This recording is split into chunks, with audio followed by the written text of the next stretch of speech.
আব্দুল করিমের নামে জমি সৃষ্টি করে ওই বাগানের ভিতরে তার নামে একটা বটবৃক্ষ রোপণ করে দেয়।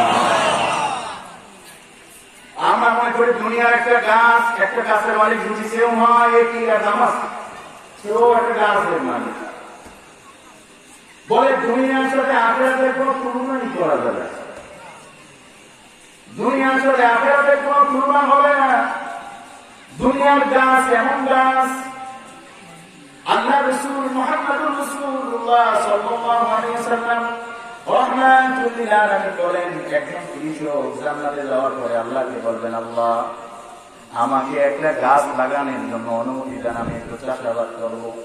আল্লাহ বললেন, হুজুর দিলাম, কেমন দিলাম, এত কিছু দিলাম, এত জান্নাতের বড় বড় অট্টালিকা দান করলাম, তারপর তোমার কৃষক হতে মনে চায়, এরপর তোমার কৃষক হতে মনে চায়।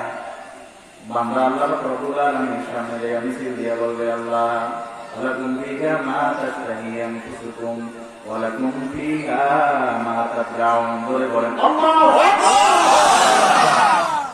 বান্দা বলবে, লাকুম ফিহা মা তাশতাহি আনফুসুকুম ওয়া লাকুম ফিহা মা তাদউন।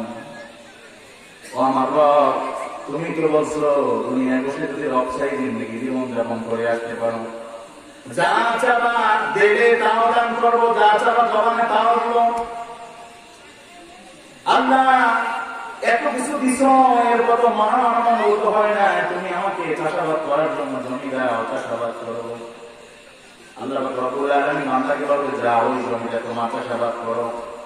আল্লাহ রাসূল মুহাম্মদ রাসূলুল্লাহ সাল্লাল্লাহু আলাইহি ওয়াসাল্লাম রাহমাতুল লিল আলামিন বলে, বান্দা একটা গাছ লাগাবে আল্লাহর হুকুমে, গাছ লাগাইয়া গাছে ফল ধরবে, এই ফলটা এত বড় হবে, বলে এত বড় ফল হবে দুনিয়ার সব থেকে বড় পাহাড়ের মতো একটা ফল হবে। বলেন সুবহানাল্লাহ। বলে গাছটা আয়তন কত বড় হবে, বলে জান্নাতি একটা ঘোড়া যদি 100 বছর দৌড়ায় তারপর ছায়া অতিক্রম করতে পারবে না। সুবহানাল্লাহ। এই 100 বছর কিন্তু দুনিয়ার 100 বছর নয়, 50,000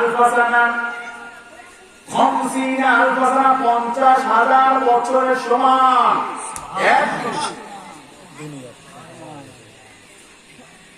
এইরকম একটা জান্নাতি ঘোড়া যদি 100 বছর জান্নাতি বছরের 100 বছর দৌড়ায় তারপর ছায়া অতিক্রম করতে পারবে না। বলে এমন বড় একটা গাছ হবে, এই গাছের ভিতরে অহুত পাহাড় পরিমাণে এত বড় বড় ফল ধরবে, ফলটা পাকবে, ফুল ধরবে, ফল ধরবে, ফলটা পাকবে, ফলটা ছিঁড়বে, কাটবে, খাবে। আল্লাহ রাসূল বলে, আমার উম্মত মনে করো এইটা কতক্ষণ সময়ের ভিতরে হবে। সাহাবায়ে কেরামরা বলে, আপনি আপনার আল্লাহই ভালো জানে। আল্লাহ রাসূল বলে, আমার উম্মত খেয়াল করো, বান্দা গাছ লাগাবে, এত বড় 100 বছর, এত বড় একটা গাছ হবে, গাছের ভিতরে ফুল ধরবে, ফল ধরবে, পাকবে, কাটবে, খাবে। বলে এত সব কিছু আল্লাহ চোখের পলকের ভিতরে করে দিবে।